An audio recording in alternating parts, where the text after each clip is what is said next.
আপনি কি জানেন কলিযুগে ভগবান ইচ্ছে করেই লুকিয়ে থাকেন? আর আশ্চর্যের কথাও, তিনি মন্দিরে নাও থাকতে পারেন। পুরাণ বলে সত্যযুগে ভগবান মানুষের সামনে ছিলেন, ত্রেতায় যজ্ঞে এবং দাপরে রাজসভায়।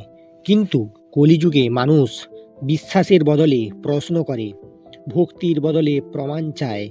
তাই ভগবান বললেন, আমি আর মূর্তিতে নয়, মানুষের কর্মে প্রকাশ পাবো। যেখানে কেউ ক্ষুধার্তকে খাবার দেয়, যেখানে কেউ দুর্বলকে রক্ষা করে, কেউ নিঃস্বের চোখের জল মোছায়, সেখানে লুকিয়ে থাকেন ভগবান। কলিযুগে ঈশ্বর অলৌকিক নন, তিনি মানবতার রূপ।